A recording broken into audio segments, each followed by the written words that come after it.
Olá, gente. Professor Marcos Dominici aqui, professor de arte, e hoje a gente vai falar sobre arte hindu.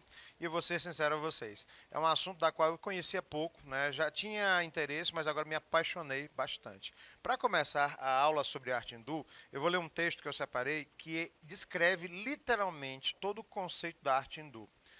Não se pode separar a criação do Criador, e o tempo deve ser entendido como matriz da eternidade. Este conceito, aplicado à arte, divide o universo da experiência estética em três elementos distintos, ainda que estejam relacionados entre si: os sentidos, a emoção e o espírito.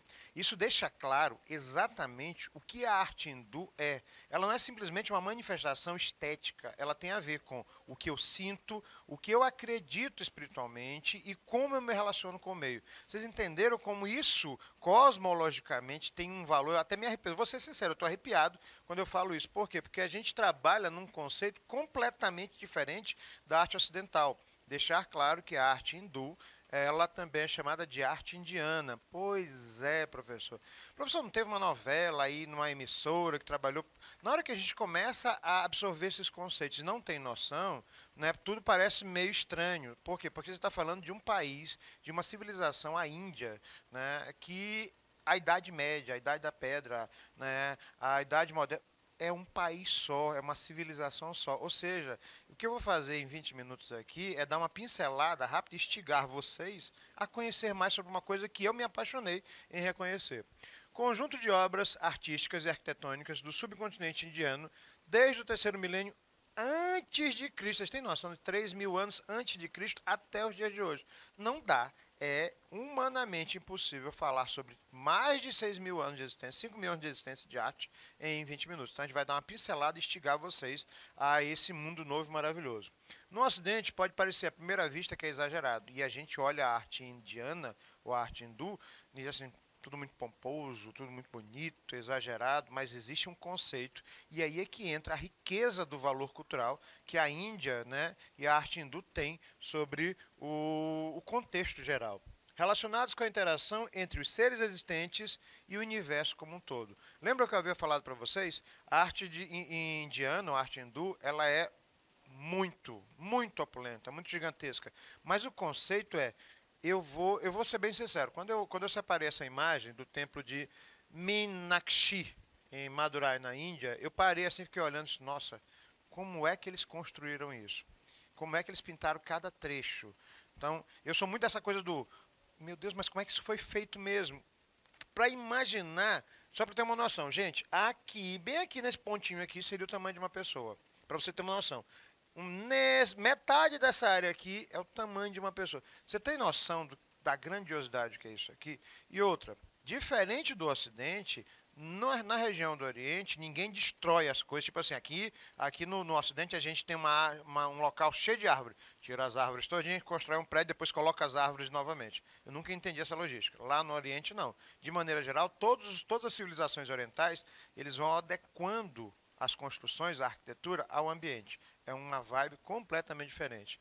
Ele é um dos mais impressionantes no país. As procissões, peregrinações, apresentações são feitas em locais desse tipo. A arte ela é fundamentalmente ligada ao fator ideológico e ao fator religioso. Então, a religião hindu, a religião indiana, ela pesa no contexto final sobre o aspecto social e o aspecto artístico, que é uma consequência um do outro. Explicação do mundo, paradoxo central da existência e uma posição dicotômica. Professor, que posição seria essa? Imanência e transcendência, tempo e eternidade, mudança e perfeição. O objetivo de uma construção, de uma pintura, né, de uma tapeçaria, de objetos de joias, não é simplesmente mas é entender como ele se relaciona comigo e com o todo. Olha que interessante, é um conceito completamente novo. E eu estou falando de 5.000 anos de existência. O tempo é uma entidade eterna e esse tempo ele vai contando a tua história, contando outras histórias. Os valores que são inseridos na arte indiana, na arte hindu, são completamente diferentes dos nossos. Elementos que ditam normas para a arquitetura, instrumento que fecha e transforma espaço. Eu não vou construir nada só por construir. Eu vou construir alguma coisa que se integre com o espaço, mas que também represente alguma coisa para mim ou para o todo, para o geral. Escultura, volumes de plasticidade, modelagem, composição e valores estéticos. Vamos a imagens. Alguns nomes são complicados, então dei uma trégua aqui para mim e para minha intérprete. Templo de Akshardhan, quase isso, acho.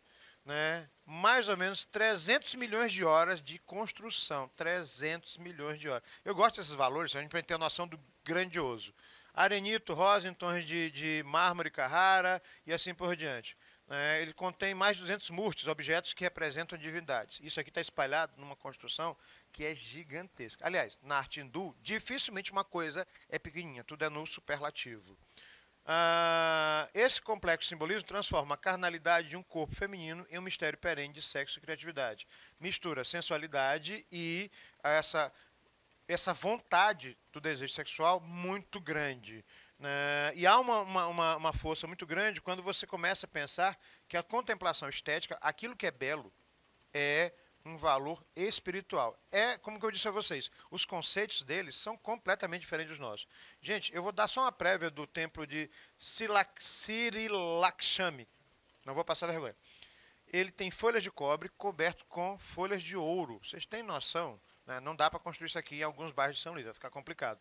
Mas o interessante é que cada coluna, cada detalhe, cada pórtico, cada faixa, cada friso tem uma significação bordada específica. Nada é feito, vamos só decorar. Não é assim que funciona. Tem uma função específica. O poder de ver a ação dos deuses nas imagens, representadas de forma como o homem participe de maneira divina. O homem é um ser divino a comando do divino. Então eu vou fazer por todo, para esse aspecto religioso. Professor, a gente está viajando numa onda, é mais ou menos assim, porque ela não está dissociada. Eu não fazia arte só por fazer arte. Fazia arte para que eu me entenda espiritualmente. Cada ícone dos deuses são símbolos que apresentam diretamente o seu significado. Deuses como Krishna dançando no círculo de fogo ou sentado na posição de lótus, e a trindade dos deuses, que é mais importante, Vishnu, Shiva e Brahma, né, que é conhecido como Ishva. Eu conhecia, vou ser bem sincero a vocês, eu conhecia bem pouco, até por causa de não dominar o assunto, mas não vou mentir a vocês, eu me apaixonei de tal forma para entender como cada divindade dessa tem uma representatividade extremamente diferenciada do meu processo cultural, religioso e artístico. É muito interessante. Quando você abre esse leque de possibilidades, que é o caso, por exemplo, do cavalo dourado em frente ao deus Krishna, né, aqui tem toda uma situação. E olha que interessante, essa divindade ela já era retratada, inclusive numa peça de William Shakespeare, né, do século XVI, chamada Sonho de uma Noite de Verão. Na mitologia, ele utiliza essa divindade, para você ter uma noção. Então, não é uma civilização, não é um processo cultural, não é um processo artístico recente. Vou repetir, 5.000 anos de existência e a gente sabe pouquíssimo, porque a gente se limita na nossa caixinha de valores culturais. Abra um leque. O artista, ele utiliza novamente a figura feminina, a árvore, a água, o leão, um elefante, e isso tem uma composição determinada. Aqui desse lado, fazendo comparações, esses elementos são utilizados por causa da inspiração ou da técnica do artista. Lá não. Lá a inspiração tem a ver com essa união com o todo e com o fator religioso. Conceitos: vitalidade sensual, sentido do terreno, energia muscular e inconfundível movimento rítmico. Né? Mesmo as estátuas sendo estáticas, porque seria o conceito da escultura, a movimentação do corpo das esculturas mostra esse conceito, tanto do religioso quanto do movimento, inclusive sexualizado. Elementos formativos: contorno dos corpos dos deuses hinduístas, luz, sombra, composição e volume. A glorificação dos mistérios que resolvem os conflitos entre a vida e a morte. Então, sempre vai ser trabalhado nisso. É um parâmetro, um patamar diferenciado no que trata de arte hindu. Essas esculturas são do templo de Mahamariamman, falei certo, de Kuala Lumpur.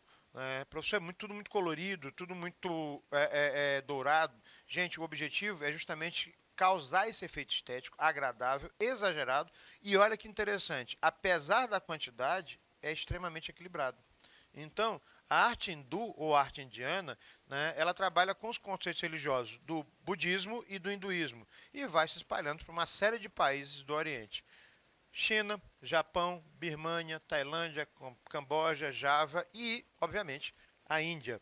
né, essas religiões e as ramificações delas começam a ter influências também de outras religiões. Por exemplo, o último templo que eu separei, um dos templos mais conhecidos da arte hindu, ele está oscilando entre a arte hindu e a arte islâmica, que é um assunto que a gente vai trabalhar em outra aula. A religião muçulmana, ela começou a se estabelecer depois da religião budista e hinduísta. E aí a religião muçulmana acabou interferindo, assim como a arte muçulmana, né, a arte islâmica, na arte hindu. Então elas duas, em algum ponto da história, meio que se casam e uma interfere no quesito da outra. Decoração representando motivos geométricos. Esse aqui é o templo de Virupaksha, na Índia. Ele é patrimônio mundial da Unesco, né, e eu acho que a imagem fala por si só. Grandiosidade. É um dos conceitos da arquitetura hindu, arquitetura indiana e desse tipo de arte também, certo? Vamos lá. A arquitetura, eu separei alguns itens porque é muita coisa, gente. As estupas e os chaitias. As estupas são pequenos templos que guardam relíquias dedicadas a Buda, que é a figura mais importante da religião hindu e budista. E as chaitias, que são templos rupestres. Por que rupestres? Porque, novamente, para quem está pegando a aula agora na TV, por exemplo, a arte hindu, a arte indiana, ela não tem fase como a nossa. A arte contemporânea, a arte moderna, a arte rupestre, é tudo um pacote só, vem num combo só de 5.000 anos, certo? Eu vou mostrar algumas estupas e algumas chaitias para a gente ter uma noção. Essa aqui é a grande estupa de San. Professor, mas isso aqui não seria uma construção, que o senhor falou, rupestre, pré-histórica, para ter uma noção do nível, né? E ela é gigante. Pequenininha, mas grandiosa nos detalhes. A Chaitia de Karli. Né? Gente, isso aqui já se fazia na Idade Média, aliás, nosso período é antigo, tipo Grécia e Roma, eles já faziam isso na Índia, nas regiões vizinhas, para ter uma noção do ritmo que a coisa ia. Uma coisa interessante sobre esse templo, ele é escavado dentro de uma montanha. Ou seja, eles foram escavando e literalmente não fizeram a coluna a partir daí. Esculpiram a montanha, as colunas na rocha da montanha. Vocês têm noção do nível de dificuldade disso? Mistura de motivos elaborados, talhados nas rochas, safenas, entre outros elementos que a gente vai tendo, e locais, porque tem muita coisa para mostrar. Então eu vou partir para as imagens antes que eu não consiga terminar de mostrar tudo que eu preciso. A colina de Parashnak, em Bihar, o pessoal sobe para fazer suas práticas religiosas, e a própria construção ela te dá um mirante gigantesco, maravilhoso. A torre de Qutb Minar, com 5 andares de pedra e mármore, e é um dos elementos mais expressivos.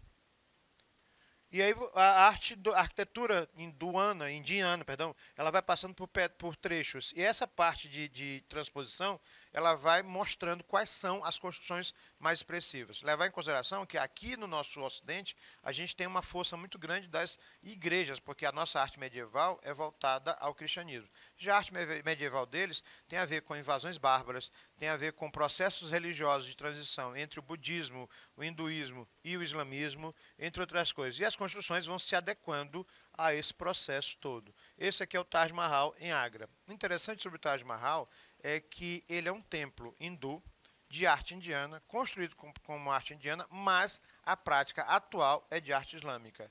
Né? Então, ele está sendo reverenciado nas duas situações, que é um outro momento que a gente vai falar. E é óbvio que o Taj Mahal é uma das construções, uma das obras arquitetônicas mais conhecidas do mundo, mas não é a única que chama atenção na arte hindu. Esculturas. Essas esculturas, elas são ocasionalmente relacionadas com a religião, mas também estão relacionadas com os templos onde as práticas religiosas são feitas. Exemplo, alabastro é o nome de uma pedra. Mármore, estatuetas em terracota, que é um tipo de barro, e louça muito fina. Cada material desse tem a ver com a utilização da estatueta naquele local. Eu quero uma estátua para frente do templo, de alabastro ou de mármore. Eu quero uma estátua para dentro do templo, de mármore. Eu quero uma estátua para o altar, por assim dizer, de terracota ou de louça fina. Então, os materiais vão sendo utilizados a partir do local, da função que a estátua está sendo trabalhada. Né? Deusas nuas, animais, carretas em cobre, selos. Já explicar para vocês o que são selos. louça e marfim e animais e pictografias. Os animais, na religião hindu, eles têm uma referência muito grande, tanto é que um dos deuses é uma figura de um elefante. E aí a gente acha estranho, porque eles divinizam um elefante. Gente, na cultura maranhense a gente tem a figura mais importante no boi. Então vamos pensar sobre isso. Né? O budismo ele tem uma evolução da arquitetura que se completava com os baixos relevos. Professor, eu já ouvi falar de baixo relevo, mas eu não lembro o que é. O que é um baixo relevo? Eu tenho uma superfície e eu tenho uma escultura que ela sai um pouco da superfície, mas ela está presa na superfície.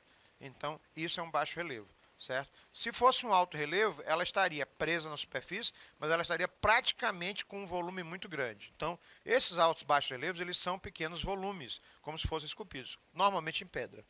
Capitéis, eu já ouvi esse nome. Capitel é aquele detalhe da coluna que vem desde a Grécia Antiga. Varandas de mármores, portas, relevos. Vamos partir para a prática. Pronto. Figuras masculinas, né, de 1927, uma figura feminina de 1991. Essas são mais recentes, mas cada figura dessa tem uma função, ora religiosa. Atualmente a arte indiana tem outro conceito. Eu estou falando da arte indiana, arte hindu histórica, porque é muita coisa. A gente passaria um ano inteiro só estudando metade da arte indiana. Essas esculturas, quando são mais antigas, elas trabalham desenhos de símbolos de Buda, né? E aí, alguns de vocês já devem ter visto. O Buda é aquela figura que, em algumas representações, ela é maior, mais obesa, sentado na posição de lótus, que é sentado na posição de lótus.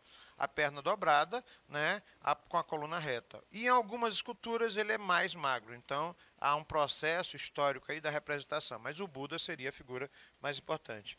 Né, mostrando esses selos, que são selos. Cada selo desse seria uma pequena escultura em baixo relevo, mostrando para vocês o baixo relevo. Só para deixar claro, o baixo relevo ele pode ser abaixo da superfície ou acima da superfície. Então, esse aqui está um pouco abaixo, esse aqui está um pouco acima. Ambos são baixos relevos. Não é porque está abaixo ou acima, mas sim a distância que ele tem em relação para baixo ou para cima, para dentro ou para fora da superfície. E aí cada selo conta uma parte da história, cada selo tem uma significação religiosa, cada selo tem uma significação ligada a uma divindade e assim por diante. Estátua de Ganesha em arenito, né, o budismo e o hinduísmo, a cabeça de Buda em prata e uma decoração luxuosa. Essas duas imagens eu peguei mais recente para a gente poder fazer a menção das estátuas mais antigas e das estátuas mais novas, né? Novamente para reforçar. As figuras, lembra que eu falei para vocês da figura de Ganesha? O que é Ganesha? É justamente uma divindade onde a figura é antroposomórfica, ou mais zoomórfica, mas com aspectos humanos. Esse palavrão que eu vou repetir para ajudar a minha intérprete, antropozoomórfica. Antropo, homem, zoo, animal, mórfica, forma. Antes de vocês questionarem, antes de vocês partirem, às vezes, para uma crítica boba, né, partindo do momento do que eu não sei, lembrem-se que essas figuras antroposomórficas, metade homem, metade animal, elas já são usadas há muito tempo no nosso lado ocidental. Exemplo, os egípcios usavam as figuras antroposomórficas nos seus deuses. Metade do deus era humano e a cabeça de animal. Exemplo, Horus, Ísis, Anubis, entre outros. Só que a gente está falando do Egito deste lado, certo? Quando a gente vai partir para essa representação física em forma de estátuas, a nossa religião cristã, ela tem figuras antroposomórficas. Como assim, professor? Gente, os anjos cristãos são metade homem, metade animal. E a figura criada na Idade Média pela arte medieval, pelas igrejas medievais, pela arte cristã medieval, é a figura demoníaca do diabo, que é metade homem, metade animal. Então vamos entender como é que esse processo imagético, como esse processo de representação, ele vai acontecendo na arte, com a arte, nas diversas religiões do mundo. E no caso da Índia, você tem essa situação. É uma figura em arenito e a outra em, lindíssima de passagem, eu gostaria de ter uma dessa, de cabeça de Buda, apesar de não entender muito o processo e não saber se eu teria condições, mas esteticamente é uma coisa muito agradável de ver. A pintura, ela trabalha muito com a questão de murais, né? Os murais vão contando a história da pintura indiana. E é interessante você perceber que parte da história da pintura indiana são feitas com muitas cores, parecendo uma história em quadrinhos gigante. E a beleza vai se traduzindo na forma da imagem que é representada. Olha que interessante.